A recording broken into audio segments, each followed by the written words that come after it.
In this video, I'll be exploring my greatest pain, and it lies at the center of a couple of different trends. And so the first thing that we'll look at is invisibility. There are a number of things that are largely invisible and which are largely invisible that they're invisible.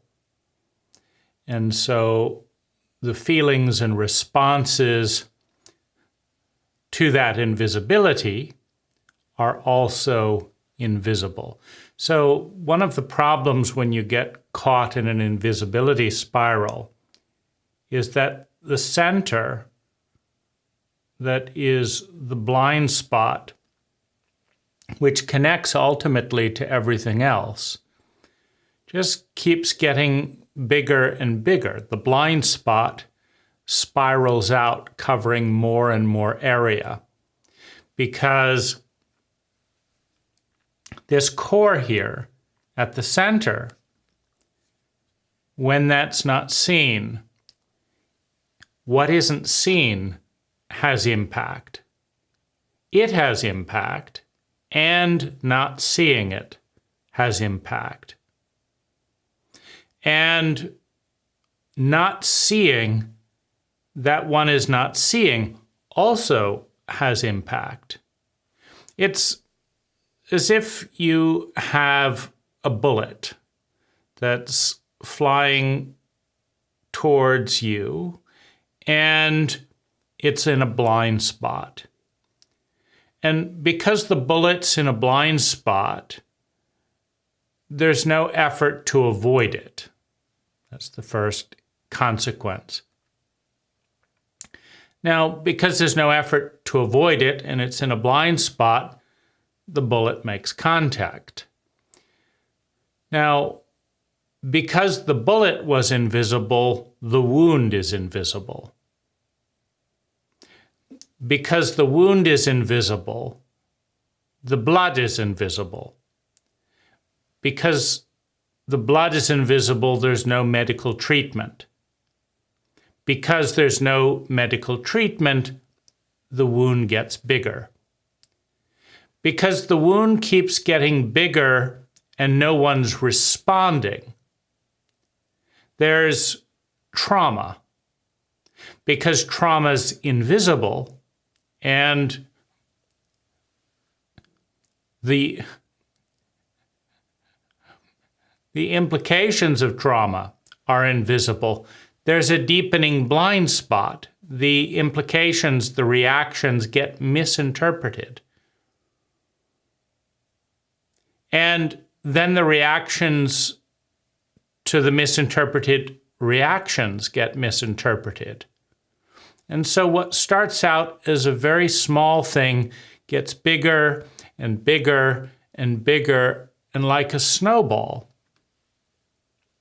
this tiny thing that was not responded to, was not seen, eventually reaches the cascading impact of an avalanche.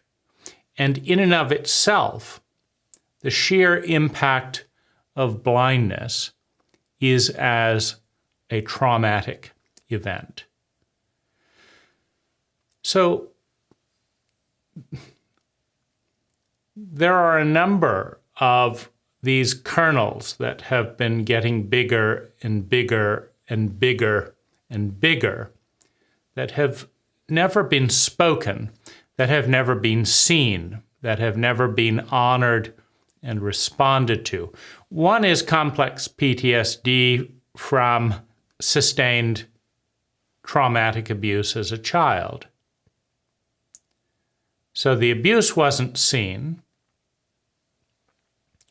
The grief around the abuse wasn't seen. You see, when abusers cross-wire love with trauma, then when they love you,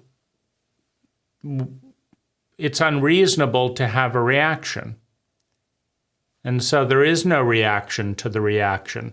And so distrust in a cult that has the competency to reliably traumatize a good percentage of its children, but that lacks the competence to observe that, and then lacks the competence to respond to that observation and protect a child, is an incompetent cult, is a cult that destroys the innocence of the child. The loss of innocence, the most sacred, the most sacred stem cell of the psyche, leads to grief. But in an emotionally illiterate cult, in an emotionally illiterate culture, there's no mechanism for grieving. Grief is humiliated under the auspices of chauvinism that elevates male toughness and shames vulnerability to pain. So all of these blind spots and incompetencies are functioning simultaneously. And they lead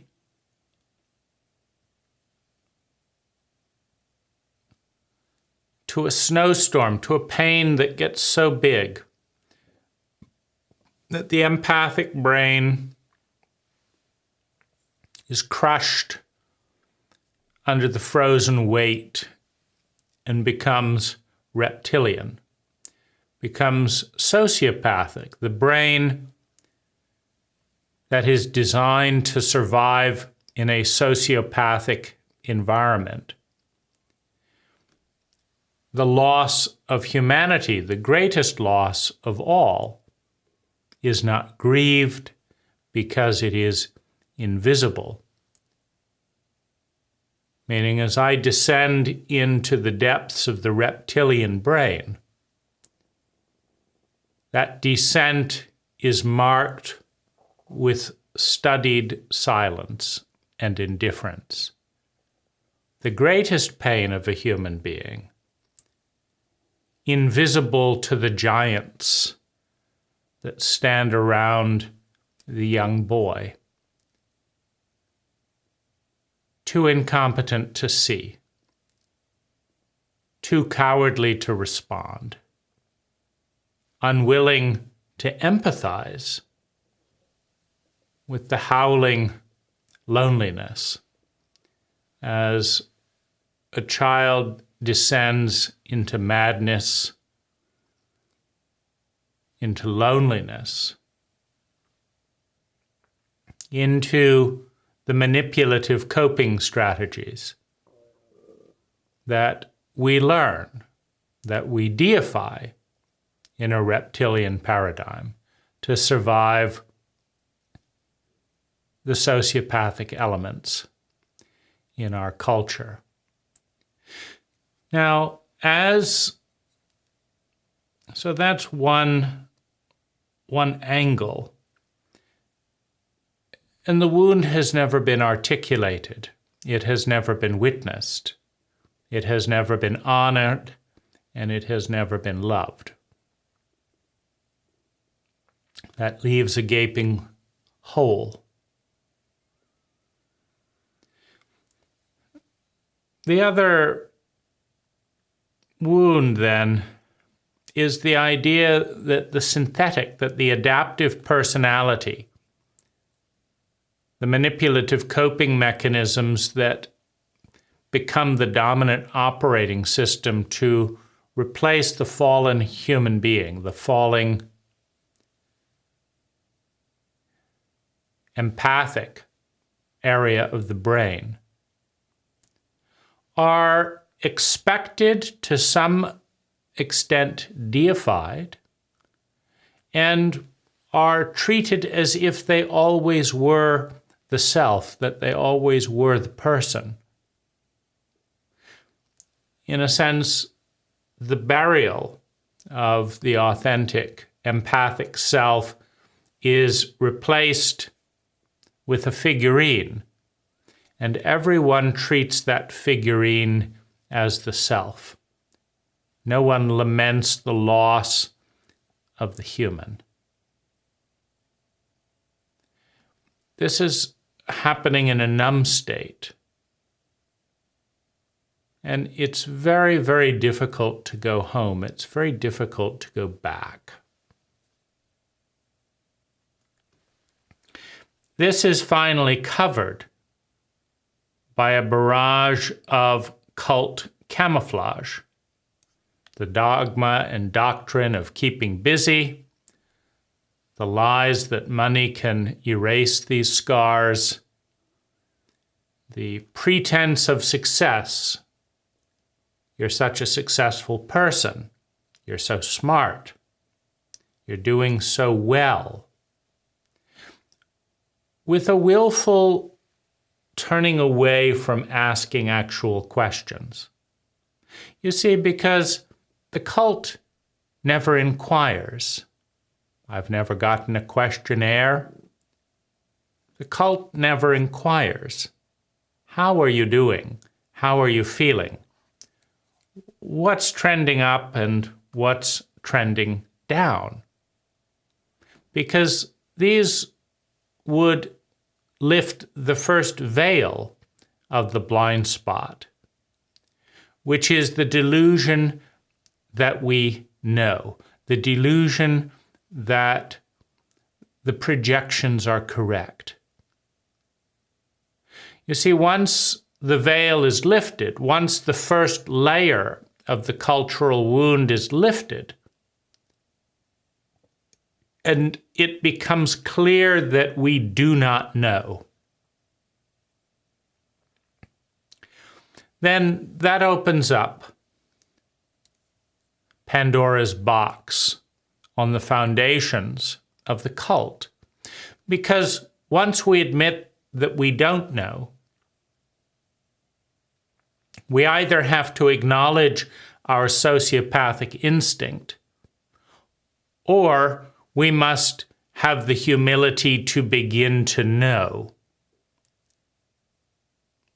And if we acknowledge the sociopathic impulse within the cult, the fact that we do not know, and the fact that we don't want to know, and the fact that we are willfully ignorant in our pretense that we do know, and cruel in the application of that projection, well, then the cult begins to unravel, because it's no longer noble and worth bowing to, worth sacrificing our humanity on its altar to protect.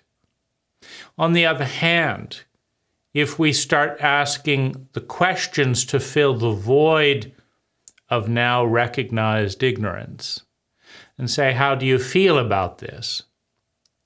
When did you lose your humanity? When did that snowball of loneliness begin?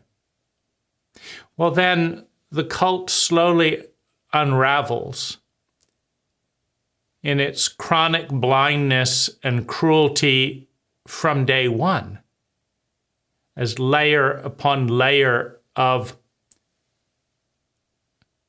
intergenerational abuse is peeled off. And every square in the cult box of dogma and norms is transformed from a pillar into the butcher's knife that cuts large sections of the psyche into pieces. And we have to ask ourselves, how could we sacrifice our humanity? How could we sacrifice our family, our children, to that butcher block, to fit into the norm? How could we do that for a cult that is so ineffective and so cruel? And I would say another of the great pains is that nobody I know wants to go into that grief, wants to go into that sadness, cares enough to talk about the wound and dig out the 9 layers of sand, mud, and soot that have been placed over that innocence, that stem cell of the psyche that could and would become anything to please the giants. It can take any shape and is asked to take the shape of the knife that kills the self, that dissociates from our soul, from our feminine self, from our feminine soul as men and women, as male and female, from our indigenous soul, our indigenous self, butchered with the same meticulous madness of the Spanish missionaries, murdering and raping the Colombian natives for gold.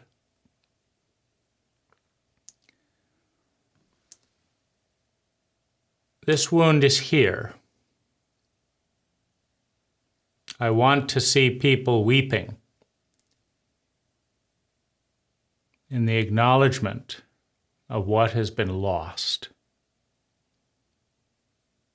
But I see a cult of cheerful people, busy pretending that it never happened, that as long as the skin has rouge, has makeup,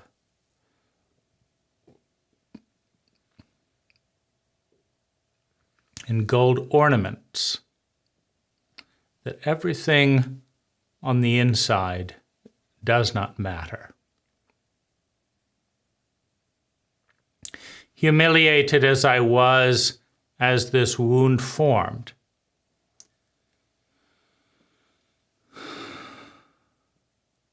I enacted the posture, the dissociation from the feelings that led to too much humiliation, too much shame, that I couldn't bear it, that I shut down. And having given up that fight, having let the wound reach such a point where my highest deity is the fearful running from the screams, the careful avoidance of the pain. That vision and dreams and hope are served up to the fire of fear as sacrifices to protect me from the overwhelming memories of being buried alive, of being cast out, of being banished, in the truth of the anger, in the truth of the grief, in the truth of the pain.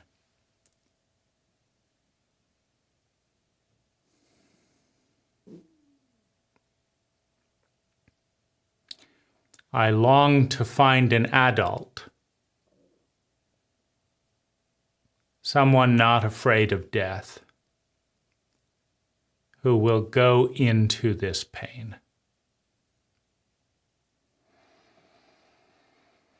and give me the courage to find my way home, back to the blind center